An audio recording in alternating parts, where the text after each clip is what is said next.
Assalamualaikum warahmatullahi taala wabarakatuh mga kabang samuro. Part 2 din niya ato kadeto nagkabag-installami sa masgita. Siabo niya sa Dona Kitchenette. Hoy, balik kay na kami ito mga kabang samuro na gelino na sawala bi ginamit tamiya breaker. Naramaya. Gelino mga kabang samuro. Yaran.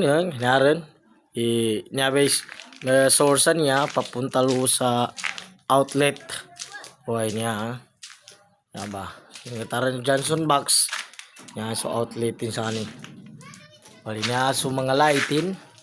Sa all electric pan sambay sa walo mo ni light loy. Harmon lightin lo sa luwakat. Lubay sa bag-installanin sana.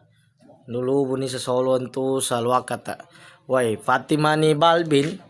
Ugeda nyabay saluda pa ba niya na 2 bulb control by 1 switch abag o control na switch mo suisakan electric pan para bagatang gawin siya yung saluda pa.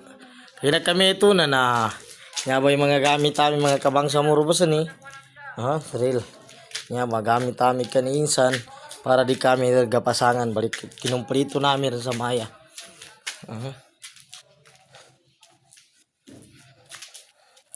Sige. I-update kami sa kanong mga kabang sa Mursyabo. Assalamualaikum warahmatullahi taala wabarakatuh.